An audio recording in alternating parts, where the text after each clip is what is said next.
Where we left off, I'd say. I thought I came over here earlier.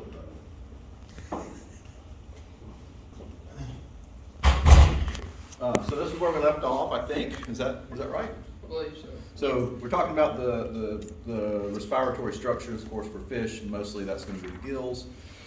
And so the organization is complex. And so you've got primary lamellae, and then you have the secondary lamellae.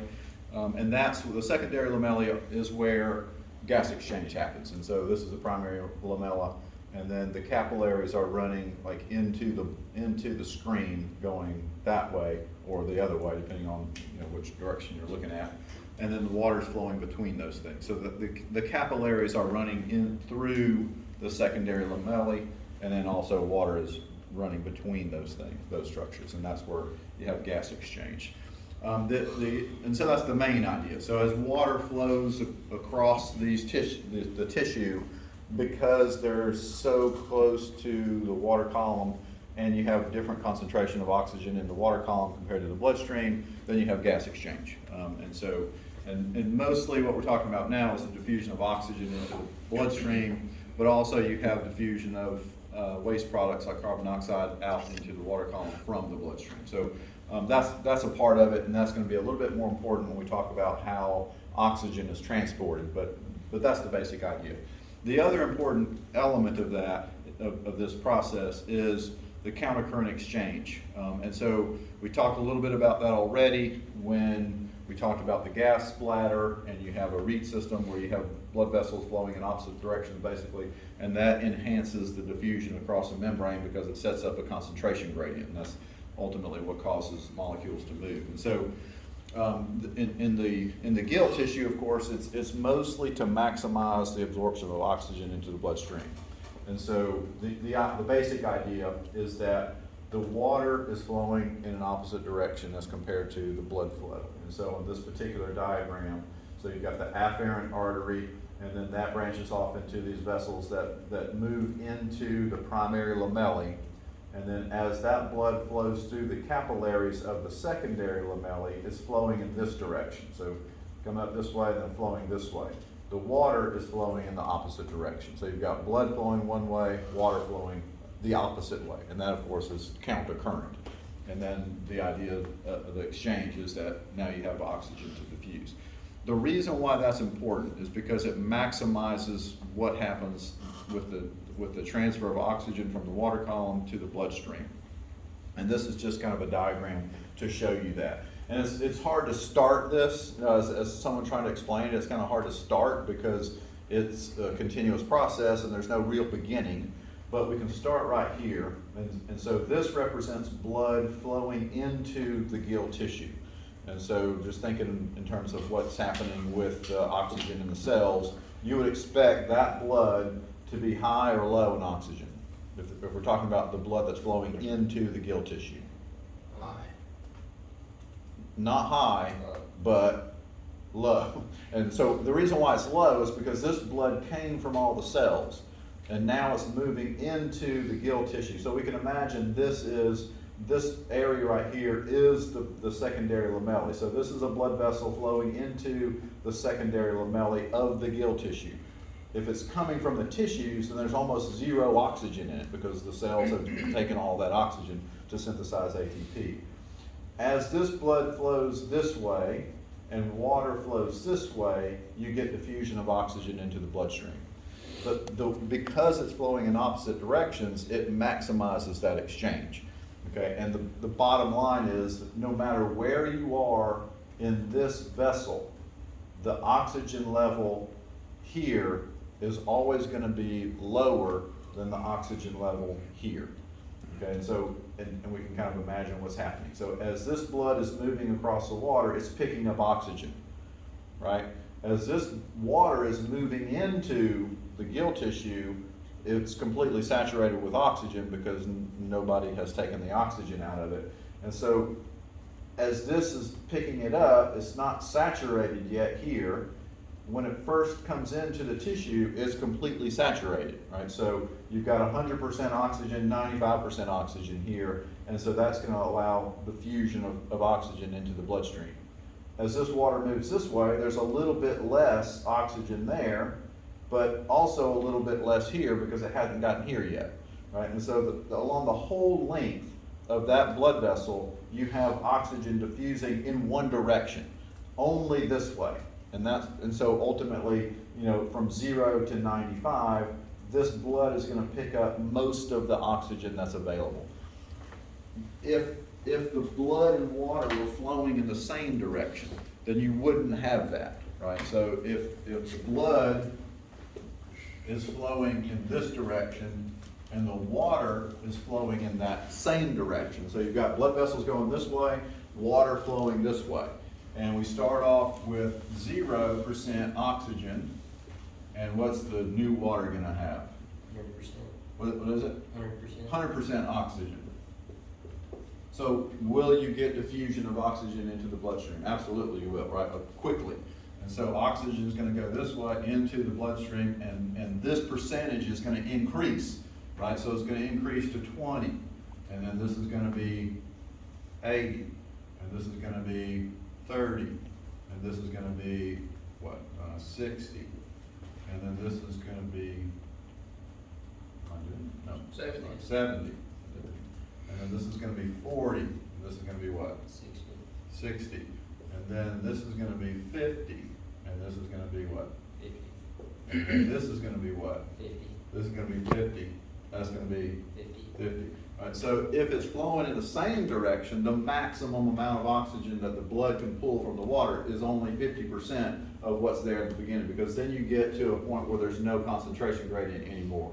That sets up a situation where there's always a concentration gradient, and there's always going to be a little bit less oxygen in the blood than there is in the water that's flowing next to it. And so the outcome of that is that these fishes, because of the countercurrent exchange mechanism, they're going to be able to get most of the oxygen out of the water column because of that. Okay, so generally speaking, most fishes are going to be able to extract about 80 to 90% of the oxygen that is present in the water. Of course, it still might not be enough, right? Because if there's not enough oxygen in the water, then that's not going to be enough to meet the metabolic demands. And so we talked about some problems associated with living in water, right, with respect to oxygen. So, but if there's enough oxygen in the water column, they're going to be able to pull most of it out because of this countercurrent exchange system. And of course, they've got so much surface area for that to happen. Okay, does that make sense? So countercurrent exchange is really important in that concept. Okay, so that's essentially what's happening with respect to how oxygen gets into the bloodstream. The other thing I want to talk about is how the water gets moved in the first place, right? And so there's different mechanisms by which fishes move water across the gills. Ultimately, that's what has to happen. Water has to move across the gills, just like our lungs have to always be exposed to atmospheric air, and we just constantly inhale, exhale, and our cells are now exposed, or the bloodstream is exposed. For fishes, it's the same, except you have to have the external medium, which is water, move across the gills, which is more challenging. We talked about the differences there too, so there's more energy involved in doing that, but there's different mechanisms for that. Most fish use what's called a buccal pump ventilation. So buccal just means the mouth cavity. Pump means that the water is being forced, and ventilation means that the gills are being exposed to oxygen via the water column. Okay, so this is also a cycle, right? So it's kind of hard to pinpoint where it starts, but there's several main points involved that allow this to happen in a very efficient way. Okay, and so I'll just kind of go in order. So to pull water in, the mouth has to be open. So that's kind of obvious. So the mouth opens, and then at the same time that's happening, the opercular valve, which in our lab experiences was the branchiostical membrane. Right? You guys looked at those rays that support that membrane that's behind the operculum, and that is flexible and it can be closed. It can seal off the chamber that holds the gills because it's now up against the side of the head. So the opercular valve has to be closed when the mouth opens, and because that's going to set up a one-way movement of water. As that's happening, the mouth is open, but also the buccal cavity is expanded. So most fishes have a fairly flexible skull and branchial skeleton, so that allows that to happen. So not just opening the mouth, but expanding the volume. And why is that important? Keep moving along. Well, I mean, movement of water, right? If you don't expand the cavity and you just open the mouth, water's not gonna go in, right? So you're gonna have the same pressure on the outside as you do on the inside. If you expand the buccal cavity, now there's less pressure in there and water flows in. So that is an important process in pulling the water in. But this has to be closed, right? Because if this is open and you expand the buccal cavity, then water's gonna go in the other way. And of course, why would that be inefficient? Then it So- wouldn't have the counter current exchange system for the fish to pick It up could the possibly oxygen. not have the counter current exchange system, which would be less efficient. But what's the other problem with the water that's coming back this way? What would make that extraction of oxygen less efficient if water's going this way, other than the counter current exchange system? Like if Less oxygen, how come? because it's already. Because it just went through the gills, right? So if the water goes through the gills and all the oxygen is extracted, and then you pull that water back in, then it's not gonna have any oxygen in it. So it's gonna be very inefficient for that to happen. Of course, you know, that wouldn't be happening if the mouth was not operating in the same way. But so the outcome is that when this is happening, water flows from the outside, of course, it's rich in oxygen, into the buccal cavity, and while the opercular valve is closed. The next thing that has to happen is the mouth closes, right? So that has to happen because now we have to push water. We have to move water still, but we want it to move across the gills and not back out through the mouth. And so the mouth closes, then the opercular valve opens, okay? And so now we're preparing for the water to move out. And then, of course, that has to be open, otherwise the water's not gonna be pushed outward, and then the buccal cavity collapses. And so now what's happening is we're reducing the volume. Water is not very compressible, so if you push on it, what does it do?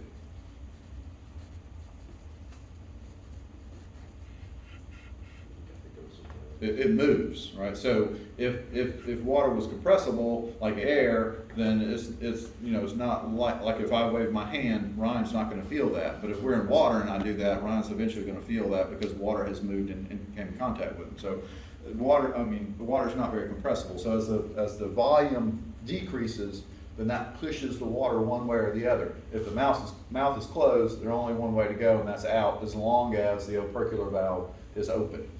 And then ultimately that's gonna push water out of the buccal cavity and then across the gill tissue where all that gas exchange that we just talked about happens, and then ultimately comes out through the opening between the operculum and the body wall.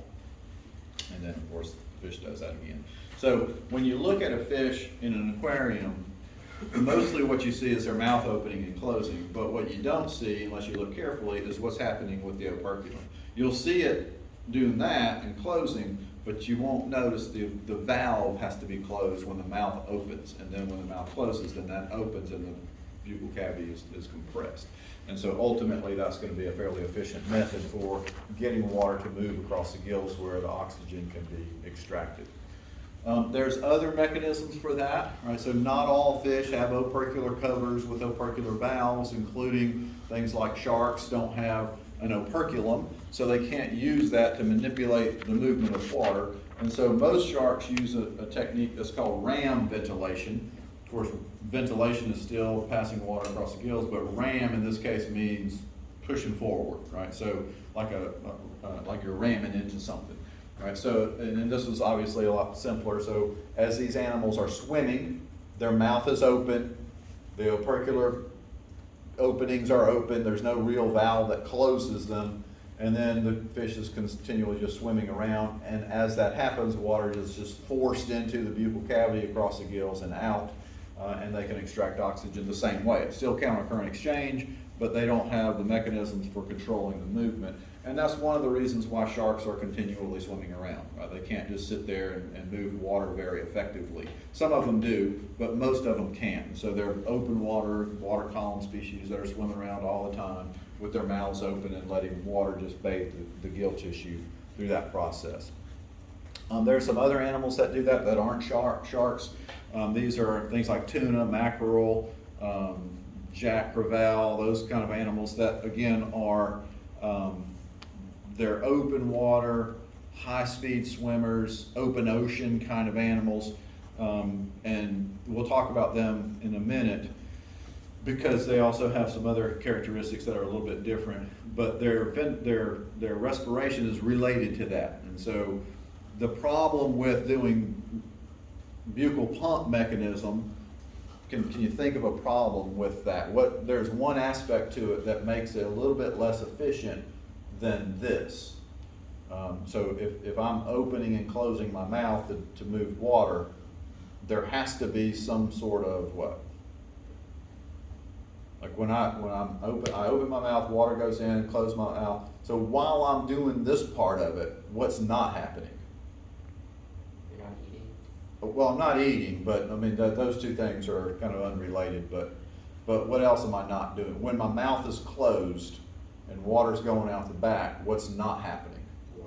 Water's not coming in, right? So there's a cycle to it. So in, stop, in, stop, in, stop. And so that's going to ultimately mean you're going to get less oxygen during that stop period than you would if you weren't doing that. So these guys, they're extremely high-speed swimmers. They also, as we'll hear later, their body temperatures are higher than the surrounding water column. So they're high energy, high speed. And so to do that, you have to have what? A lot of capillaries. Well, you have to have a lot of capillaries, but you also have to generate a lot of what? ATP. ATP, and that requires oxygen. So these guys can't afford to stop, right? In other words, they're just swimming around and just constantly getting water over the gills so that they can get as much oxygen as possible to generate all that energy that they're going to need to maintain that habit. And so, again, you know, the animals that do that are similar in that they are all open water, high-speed swimmers with body temperatures that are typically maintained higher than the surrounding environmental temperature. Another type of ventilation is called tidal flow. So somebody tell me what the tide does. Comes in and out, right? And so that's what this is referring to. So the tidal flow respiration is a mechanism by which water goes in and then water comes back out through the same opening, which is generally not very efficient, right? Because if you go in while you're coming out, you can't have water going back in. So there's a pause in the ventilation of the gills. And so it's relatively limited. Typically, the only animals that will do this are the parasitic forms of fishes, like lampreys, for example, while they are parasitizing a host. So this is a striped shiner. This is probably a chestnut lamprey on that shiner. And the reason why they do that is because their mouth is otherwise occupied, right? So fishes are going to bring water in to ventilate the gills through the mouth opening. Either if you're doing a ram, through the mouth. If you're doing buccal pump, through the mouth. But in this case, that's not an option because their mouth is kind of sealed around the opening because they're trying to feed on the fluid that comes out. If it's not sealed, then the fluid's going to go out to the water column and their feeding won't be very efficient. So these animals use tidal flow to ventilate their gills. And so, and this just kind of illustrates the two mechanisms. So here would be more of a kind of a buccal pump type of system. So water comes in, it bathes, so the gill tissues would be associated with these openings. It bathes the gills, and then it goes out through the pores. The type of gills that lampreys have are called marsupial branch. So a branch again is branchial skeleton or the branchial components, which gills basically, right? So that refers to branch. Marsupial refers to what? Pouch, right? So like a kangaroo's got a pouch, a marsupial organism. And so marsupial branch is a gill that's in a pouch. And so what that looks like is something like this. And then here's the mouth cavity, here's the anterior part, here's the mouth. Okay, so and for these guys, water goes in through the mouth, and then the gill tissue, which is finely branched lamellae that are highly vascularized with capillaries running through them, are in these little pouches, and that's the marsupial And so water flows in, fades through the gills, and then water flows out, and now it has less oxygen in it. Tidal flow is when water goes in, bathes the gill tissue, and comes back out, just like the tide goes in, comes out. And so, of course, that's not as efficient as it would be just coming in here all the time and bathing the gills, but because the mouth is occupied through the process of parasitism, then they don't really have that option. So it's a really relatively limited type of respiration, of course, because in most cases it's inefficient. Okay, some other types of respiration include respiration that don't involve gills, right? So there are lots of species of fish that can respire, get oxygen without gills. All fish have gills, all fish use gills, but some fishes are going to rely on other mechanisms to get oxygen. And so there's different components to that, or different structures. Is that going by itself, or? And so, and some of them are spaces like associated with the gill area. And so one of those would be something like this. It's called a labyrinth organ. And so this area right here is the labyrinth. Does anybody know what labyrinth means? It's like a maze. And so ultimately what that means is there's a chamber with lots of ridges that are complicated like this. And they are vascularized. And so blood vessels, capillaries are running through those ridges and bumps in that organ. And these animals can come up to the surface and pull atmospheric air and get it into this labyrinth organ and extract some oxygen from that into the bloodstream because they are vascularized. This is a gourami, or examples of animals that have that. This is just another version of that. This is a goby. And so here's the gills, and then in the head you can see this area right here. That's the labyrinth organ, and the morphology is different among different species, but the function is the same. They come up and grab atmospheric air, and mostly they're going to be living in environments where oxygen is going to be kind of limited. Okay, and some examples of that would be walking catfish, gourami, as I said. I think this is a goby. So there's a variety of species that do that. Some of the animals have vascularized mouth cavities, which is a little bit less sophisticated, but the outcome is the same. If you've got vascularization and they're exposed to oxygen, then you can absorb some oxygen that way. Some of the gobies have that. And so again, they're living in environments where there's not a lot of oxygen in the water column, so they have to have some kind of supplemental form of respiration. Some animals just have highly vascularized skin with no scales. And so there are a lot of species of catfish that have that. Mud skippers are another example. And so these animals, of course, live in places where there may be a lot of oxygen in the water column, but some of their other aspects of ecology require them to have non-gill respiration. And one of that, for these guys, would be that they come out on the mud flats and feed and court, which is a little bit dangerous for a fish, because you might dry out, you might not be able to respire, but the benefits would be that there's a lot of other predators in there that might eat all your eggs. And so there's definitely some pluses and also some minuses associated with that habit. But one of the things that has to come with that is an ability to respire without gills, because gills don't work if they're not submerged in water. Okay, and then we talked about some animals that have vascularized gas bladders. Anybody remember any of them?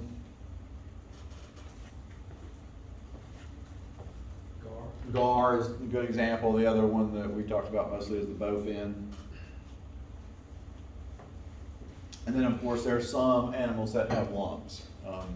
More specifically, what kind of fish has lungs? Lungfish, there you go. And so, and some of the, not all of the sarcopterygian fishes, so there's like the coelacanth, for example, does not have lungs because that's a deep water animal, and over the course of its evolutionary history, it has lost the ability to respire atmospheric air. But many of the other species of lungfish have lungs that they can come up to the surface and gulp air, or inhale air and supplement their gills by that way. Okay, so that's non-gill respiration. And then the next bit before we do talk about ionic regulation of ionic concentration. I want to talk a little bit about the transport of oxygen, because it's kind of tricky, because we have like competing needs, I guess, with respect to transporting oxygen. And so you have to have a mechanism to do that. So if you expose the blood, and so the blood is mostly made up of the fluid part, which is called the plasma. And then you've got blood cells, right? You've got white blood cells, and then you have red blood cells, or leukocytes, erythrocytes. If you just expose the fluid part, the plasma, to oxygen, to an environment that's rich in oxygen, then some of that oxygen is going to diffuse into the plasma, just because there's a concentration gradient, but not fast enough. Right? So if we just have plasma exposed to the water column or the air, if you're a terrestrial animal, some oxygen will just diffuse directly into the plasma, but at a rate that's too slow to meet the metabolic demands, right? So we have to have a certain amount of oxygen to maintain the levels of ATP, and that's true for any animal. Some animals are higher or lower, but there's a minimum amount of oxygen. The plasma by itself is not enough for most animals, or at least vertebrates at least. You can't get enough oxygen into the plasma to satisfy the cells. And so you have to have something else. And so this is basically kind of a continuation of what I just said. So if we're thinking about fish, of course, as the blood vessels, the capillaries, and the secondary lamella are exposed to the water column with lots of oxygen, that oxygen is going to diffuse into the bloodstream. And then as it moves around the organism, it's going to diffuse from the bloodstream into the cells. Okay, and so obviously some of the oxygen demand is going to be met by that process, but not enough. And so, in other words, you have to have another mechanism that more specifically targets oxygen and gets it into the bloodstream more quickly, so that you can get more oxygen to the cells. And for most fishes and most vertebrates, the molecule that we use to do that is hemoglobin. And so hemoglobin, of course, is a protein, which is important, right? So remember, the hemoglobin is a protein, and a protein is made up of long chains of what? Amino acids. And if you put them in a particular environment, or any environment, they have interactions with each other, and they have interactions with the environment, and they assume a particular shape. And that's really important for this process, right? Because ultimately what we're trying to do is grab oxygen tightly so that you can get it from the water into the bloodstream quickly. The stronger the affinity for hemoglobin and oxygen is, at that point, the better. If oxygen is anywhere near hemoglobin, it's going to go to it. That's perfect. The problem is, then you got to get it somewhere else and get rid of it, right? And so if hemoglobin is holding on to oxygen so tightly, it's just going to circulate in the bloodstream and never be used. And so it's important that we understand that the molecule that we do that with is hemoglobin, which is a protein that is, all those characteristics that I just said are true. Okay. Okay. So, and so the challenge is, I guess, is what I just said. Okay, so the idea is to capture oxygen as water and oxygen are exposed to blood that is low in oxygen. And so we use, and most vertebrates use hemoglobin, that molecule, which is in the red blood cells, right? So that's one of the main functions of the red blood cells or erythrocytes, is to transport oxygen via connection with hemoglobin that's inside the cell. Okay, so that's what we're trying to do at the gill. Get the oxygen attached to hemoglobin. And because hemoglobin has a very high affinity for oxygen, that works great. But then the problem is, once you get to the cells, now you have to let it go. Hemoglobin has to let go so that oxygen can move into the mitochondria of all the other cells, and you can use that to synthesize ATP. Okay, so of course the fact that it's a protein allows it to do different things. In other words, it binds under some conditions and then unbinds under different conditions. And the main condition that changes is pH. Okay, and so when pH is relatively low, then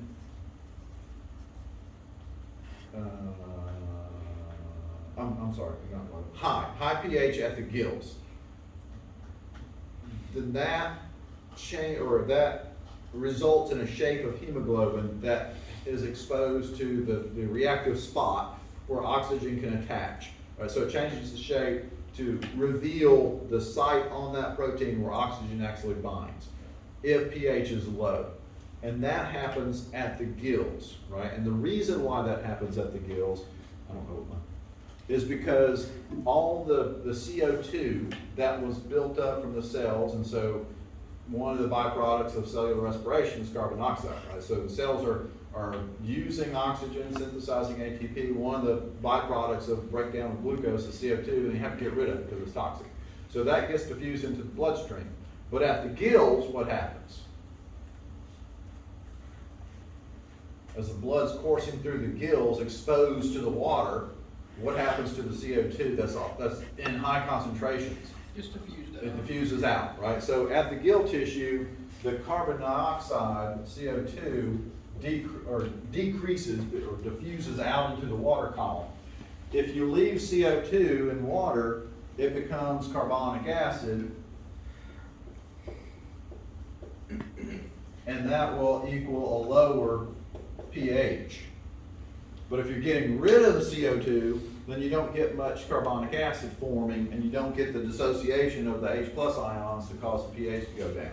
Right? So as the blood is approaching the gills, the pH of the plasma is decreasing as these red blood cells pass through the gill tissue and are also exposed to the water column, and the hemoglobin is now revealing the active site that binds to oxygen. Then at the gills, hemoglobin has a very strong affinity for oxygen, so it grabs on tight and just carries it away in the bloodstream. Because of that, which is what I just said. Okay, and then, of course, as now the blood is flowing among all the tissues and all the cells that are breaking down glucose all the way to synthesize ATP, and through that process they're synthesizing, or they're producing carbon dioxide, which leaks into the bloodstream, right? And so you've got carbonic acid forming, and so as the bloodstream gets close to all the cells and starts bathing through the cells, collecting all this carbon dioxide, some of it turns into carbonic acid, associates H+ ions, and that causes the pH of the fluid surrounding hemoglobin to drop drastically. Okay? And when that happens, the active site just closes off, right? And so now it changes the shape of hemoglobin, oxygen is kicked off into the cytoplasm of the cell, and now it's available, right? So relatively low pH at the cell, and that allows for hemoglobin to have a much lower affinity for oxygen, O2, and then it can be released into individual cells, and then the oxygen can then be used to synthesize lots and lots of ATP through the cellular respiration process. Okay, so this is just kind of a summary of that. So as pH decreases, Hb, of course, is hemoglobin, and then you get free oxygen. So if hemoglobin is bound to oxygen, then you get HbO2, which means that oxygen is not available for use to synthesize ATP. If pH is low, then you get Hb with the oxygen kicked off, right? So now you've got free oxygen that's available to be used for ATP synthesis. Okay, does that make sense? Anybody have any questions about that? Well, for the pH, how much does it have to change for it to, from gills to the cells? Is there like a specific? Well, so any, I don't know. The short answer is I don't know. I'm just curious. But probably what's happening as the pH decreases, the hemoglobin has a reduced affinity, and so at some point it's, nearly no affinity for oxygen. I don't know, the levels of that. I don't really know what the pH values would be, but probably minor changes. In most cases, most of the mechanisms that we have for enzymes have very slight changes that will cause a lot of things to be a problem. If you're familiar with medical issues, that's the case. It doesn't take a lot of changes in something to create large-scale changes in the organism because our enzymes are so sensitive to things like that, which mostly makes them very efficient at changing conditions. Okay, any other questions? Yeah. When the CO2 diffuses out, is the carbonic acid produced like in the water near the gills or inside of the gills? So as our cells produce CO2, then that diffuses into the plasma, and that will combine with water to make carbonic acid. Inside the blood vessels, inside the plasma of the blood. Yeah, so what's happening is you've got, here's individual cells, and then you have blood vessels that are flowing along the cells. So you're getting CO2 produced inside the cell as glucose is broken down all the way to CO2 and water, basically. That's going to happen because we break down glucose. As that happens, the CO2 diffuses into the plasma, where it combines with H2O to make carbonic acid. And then carbonic acid, some of that will dissociate and produce H plus ions, free H plus ions, which will cause the pH to decrease. And so this process is happening wherever there's cells, tissues. And so as the blood flows near that, they're now getting into an environment that has lower pH. And the hemoglobin molecule, so here's the hemoglobin, or here's the red blood cell, here's the hemoglobin molecule with O2 attached to it. But if it's exposed to low pH, then the hemoglobin molecule does that, and H plus or O2 gets kicked off. It's not attached anymore. So that will diffuse into the plasma and then into the cells, and then that's how it's used. So the carbonic, all that's happening inside the cell. As you get close to the gills, of course, the opposite. So what's happening is all the CO2 that's in the plasma at the gills diffusing out into the water column. And then that makes this less likely to happen. And so pH goes back up. Okay, good questions. Okay, that's it for respiration. Let me see what we got.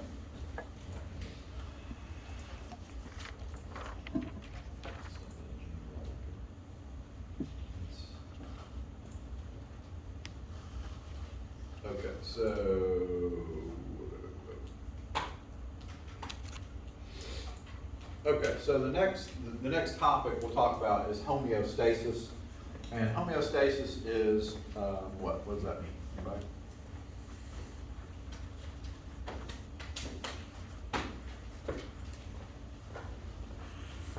I know y'all know what homeostasis means. Say it. Maintain a steady body temperature. Not necessarily body temperature, but maintaining a steady state, right? So maintaining equilibrium, basically, is what homeostasis is. And most animals are attempting to do that, right? Our blood pH is important that it stays the same. And temperature for some organisms is important, other organisms not so important. So you've got a variety of conditions, but all organisms are maintaining something at a constant state. And it's largely because of our enzymes and how they work, right? If the environment of the organism is constantly fluctuating all over the place, then these the stuff is happening at the molecular level. If we're not thinking about, okay, you know what, I really need to lower the sodium in my blood. We can't do that. It's just totally reliant on the presence of a particular molecule that does something specific. And if that changes, then that thing that it does won't happen. And so that could be a problem. So homeostasis is just maintaining equilibrium. Like I said, the main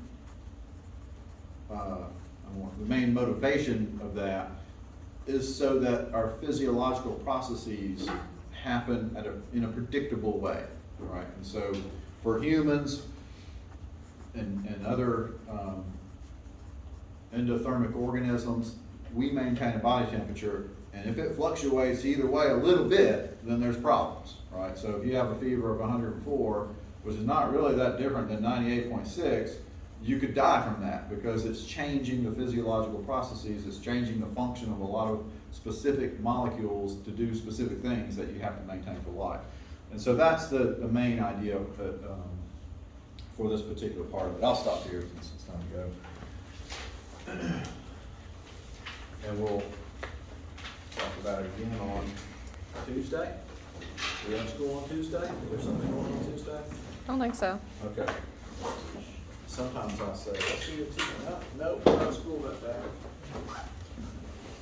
Unless you just want to cancel class. I'll see y'all this afternoon, I guess.